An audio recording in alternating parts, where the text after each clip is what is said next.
awo kalaba bagamba nti yasoma naye n'Uganda naffe tutandise okufa bita tukwatako kati amateeka gaba gatukwatirako wa go ono yamutikidde oyo adde amwambaza Dr. Chancellor Wakavendish yennyini yona amwambaza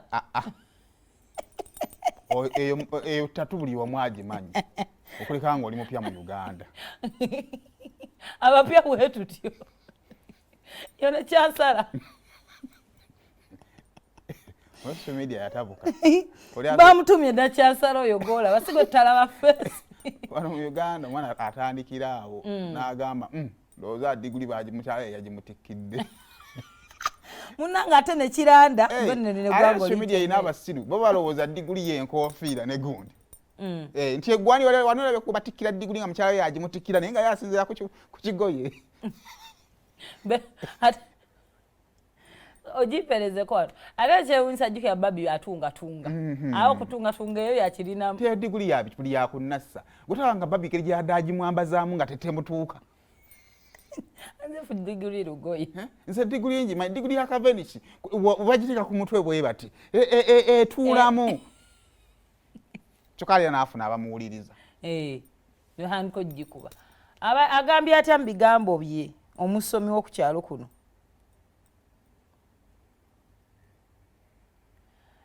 omusomesa yagambye I taught him myself Vice Chancellor muganda anga wale bintu emi wama abaana bagamba nenga tetumulangako mu kiraasi kati Cavendish we bange etikidde principle niba yasoma ennaku bbiri Chancellor inovaayo defend I know n'ekikulu yasomye kati wajja okusaba omulimu ng'oyo ati yasoma kimala tomuwa kangende kusaidia pastor kye yayogera omukolo guli munyonyo leero tunafuna ku kaadi twayogera kiki ekinene ekyo tebanakuwa gwe tusobola kujja kukola ku content nja kukwatira obuvidiyo tofaayo mbadde nsaba kamera yange ejje aba tebakuwadde togenda twesibako linda ejammwe mutulekere mu ddembe wapiero yasaba ku kaadi so yali president wa Nigeria yagenda okubeera omugenyi omukulu. It's the 11th graduation, Cavendish. Bano bali 13. Bano bali munyonyolera ba Cavendish. Okay. Kali awo nno ndowooza tuyeyongere. Kali tukuyoza Bobi Wine munnange.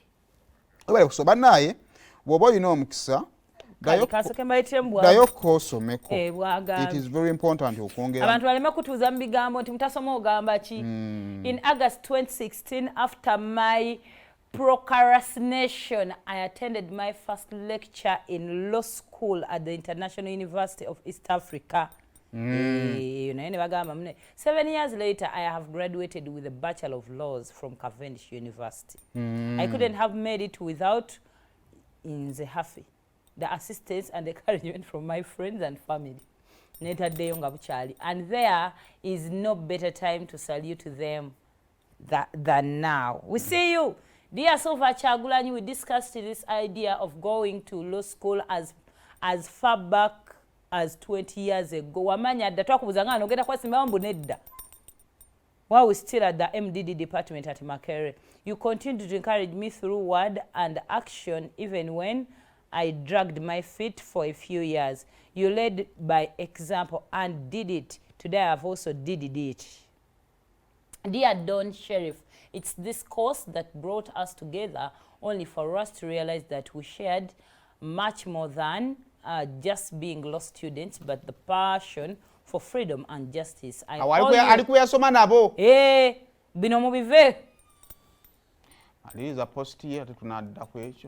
owe you a lot of gratitude for the assistance throughout all my years in law school.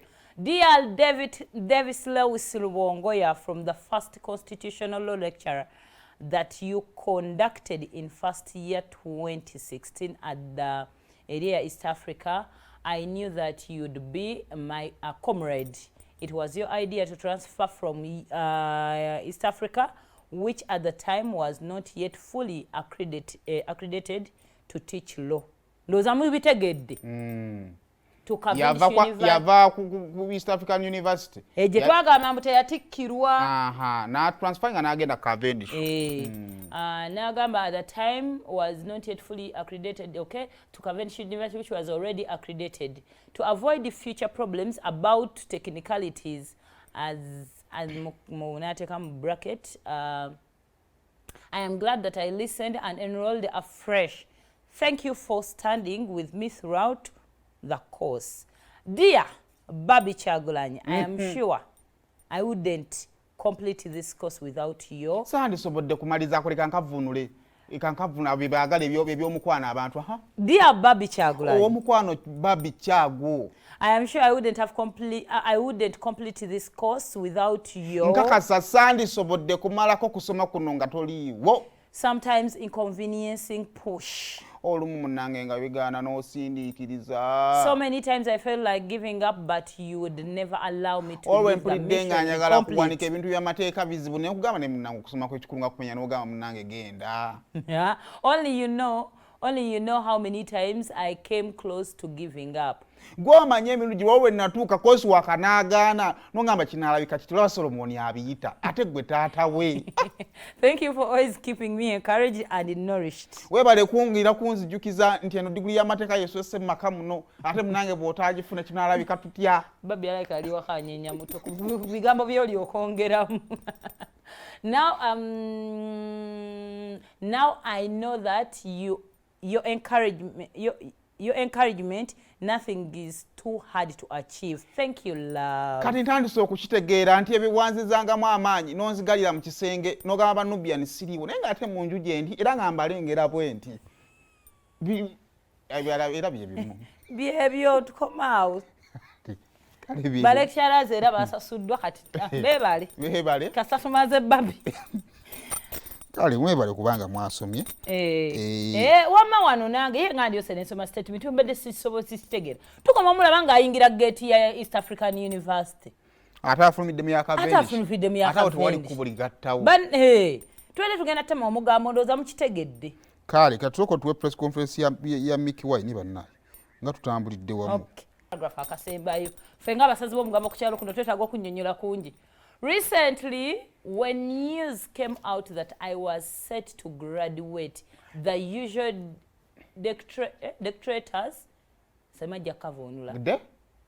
Detractors. Bane mwenta okusheno jira bane dictionary akantu ako mukanoonya ha. Got busy and made every effort to stop me.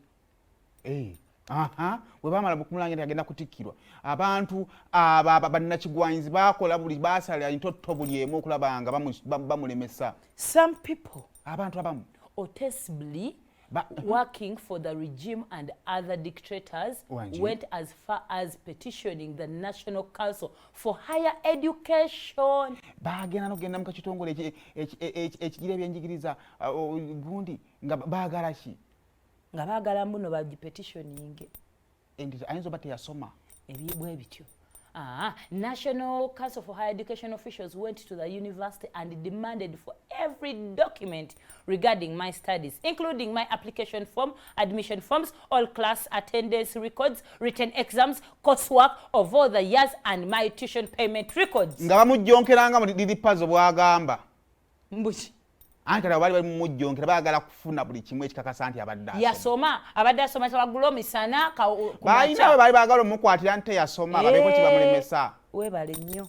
It is after a very detailed and intensive investigation that I was cleared to graduate today. Oluvannyuma lw'okunoonyereza okwekennenya n'okukola ki yazuulibwa nti yasoma kwefuka kikozo tulaga. I don't know if any other Ugandan student has been subjected to this before. Wabiyitamu? When I saw my mateeka saabiraba.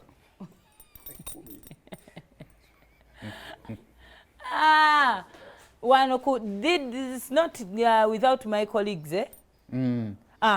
Kankazeeko wano waggulu. Banne mbadde mbibuuse n'ebyo amakulu nnyo. To those who always mocked my academic qualifications, you pushed me to pursue this course. Abasoma musiru ddala na MDD. Bagaita musiru ddala. Nana diguli eno na principal. Yagamba mwamu pushing. Wasoka noti wa mu diguli eyo. kabejja kataba kuyimba mwali kyogeddeko kiine yagikolamu ebirungi. Thank you, and I hope you will not get something better to talk about now that I'm mateeka. This did not go without challenges. I was supposed to graduate last year. 2023 naye yafuna gundi retake. Having completed all my other requirements for the award of this degree. However, because I had missed a few lectures in one of my course units, I wasn't allowed to graduate, but instead subjected to another semester to reattendance for that course unit. I took the new challenge with grace and ended up waiting for another full year to graduate. Many of my classmates graduated last year, the years before. Lwaki tebatugamba ati omukulu yafuna retake? Abaana balina ebyama. Singa tuvoicing yatukoledde video kwa mama nanga vunula nkoye. Naye nga byebyo kaka agambye alina kubanga graduating mu 2023 naye waliwo lectures zataasoma. So ngemirimu gimuwuuba. Wetwogerera we have a land friend allies in the names of Kyagulanyi Centre. Yeah, welcome to the table of men. Okay. Yeah. So kakati aba MDD agireseemu baani. Olutambula mu ba celebrities. What's up? Na comeback CD.